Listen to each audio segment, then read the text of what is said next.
পড়া যায় না তার নামেরই আরে इसमें अहमद हुजूर परानो सखाया इसमें अहमद हुजूर परानो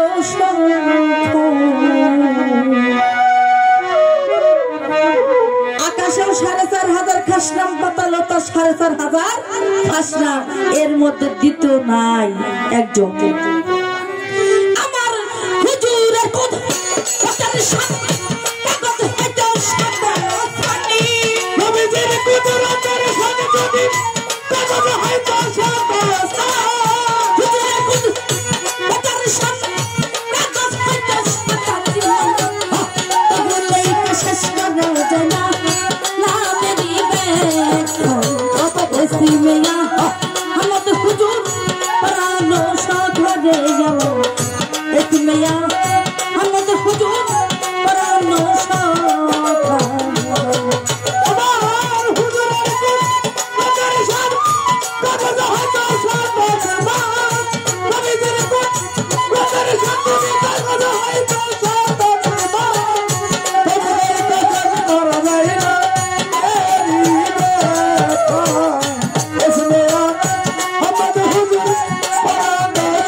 हुजूर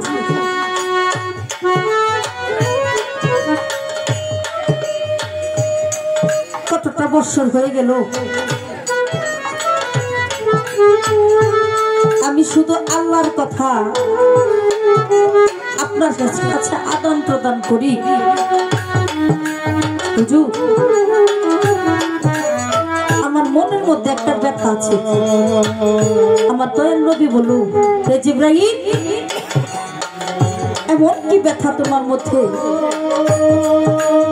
তুমি বলতে আমার কাছে সবচেয়ে মনে করতেছে ভাই হুজুর আমি আল্লাহর কথা শুনলাম আল্লাহর কথা আপনার কাছে পৌঁছাইলাম আপনার কথা আমি আল্লাহর কাছে পৌঁছাইলাম কিন্তু আমি কোনোদিন আমার খোদাকে দেখতে পেলাম না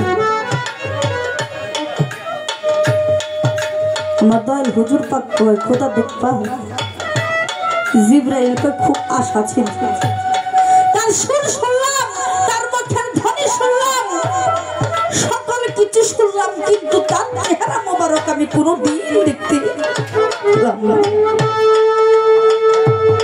আমি যদি একবার আমার আল্লাহকে দেখতাম আমার খোদা তোমাকে যদি আমি দেখতাম, আমি পরাণ ভরে তাকে দেখতাম, আমার হৃদয়টা শীতল হইত।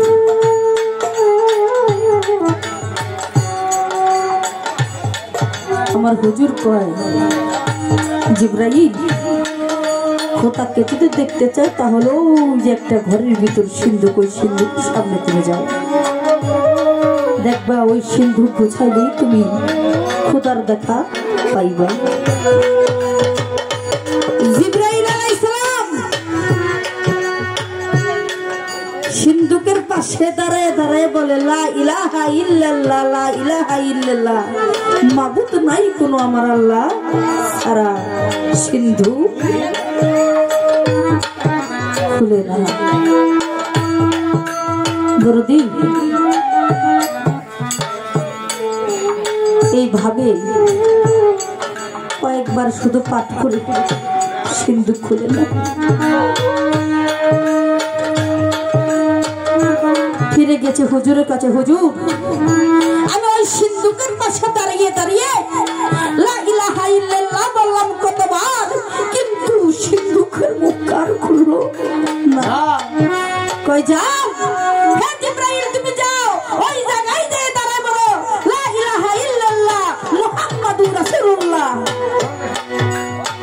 সঙ্গে সঙ্গে সিন্ধুকের মুখ খুলে গেল। খুলতে দেরি হয়েছে। জিবরাইল আলাইহিস সালাম যে রূপ দেখছে, রূপটা দেখে পাগল হয়ে গেল। মাবুদ এটা কোন পরীক্ষার মধ্যে ফেলাইলাম?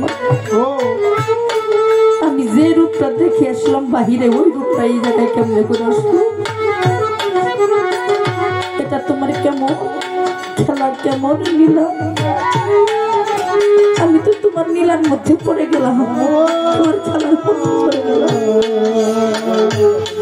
এটা কি আমার চোখের ভুল না আমার মনের ভুল? আবার দৌড়াইয়ে গেছে, যাইয়া দেখে আমার হুজুর পাদ বাহিরে দাঁড়িয়ে আছে। সার্থক কি করছে? ওরে মেরে পর্দায় উঠাই যা, দেখলাম তোমায় তাকাইয়া, খুদে খুদা রব রহমান সব তুমি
Malaki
নায়ক। সে তায়েবের মাঠে যুদ্ধ করতে গিয়ে তার 32টা যোদ্ধা শহীদ হয়ে গেছে। আমার এই কথাটা মনে জানি কেমন লাগলো। আচ্ছা, এই পৃথিবীর মধ্যে এমন কোন মানুষের যিনি পরে ফেরেশতা ইনসান গাছপালা তরুলতা যাহা কিছু আছে আমার মনে হয় না আমার আখের নবী হযরত মুহাম্মদ সাল্লাল্লাহু আলাইহি ওয়াসাল্লাম একটা পশমের গুড়া নড়াইতে পারে। এই 32 দদ্দ বাংলো এটা কি জাত মানুষের জন্য না আম মানুষের জন্য? আমার হাসান এবং হুসাইন তখনজনের মূল যারা মাওলা আলীকে মসজিদের মধ্যে হত্যা করা হলো, এটা কি জাত মানুষের জন্য না আম মানুষের জন্য দেখানো হয়েছিল? কত সহজ। আমার নবীর দাঁত ভাঙ্গে না, এটা কিছু মানুষ আছে শুধু চোখে দেখে এটা হলো চর্ম চক্ষু জ্ঞান চক্ষু যার খোলা না তারাই এই সমস্ত কথা বলে। ক্ষমতা নাই আমার হুজুরকে আঘাত করে, ক্ষমতা নাই আমার হাসানকে জহর খায় মারে, এমন কোন ব্যাপারে জন্ম হয় না এই পৃথিবীর মধ্যে আমার হুসাইনকে তীর নিক্ষেপ করে মারে। কিন্তু এদের মরণটা ছিল শহীদের মরণ, আল্লাহর কাছে চেয়ে তারা নিয়েছিল। ক্ষমতা নাই, তাদের সামনে আমরা দাঁড়াই। আপনার কাছে আমার একটা প্রশ্ন, দরদি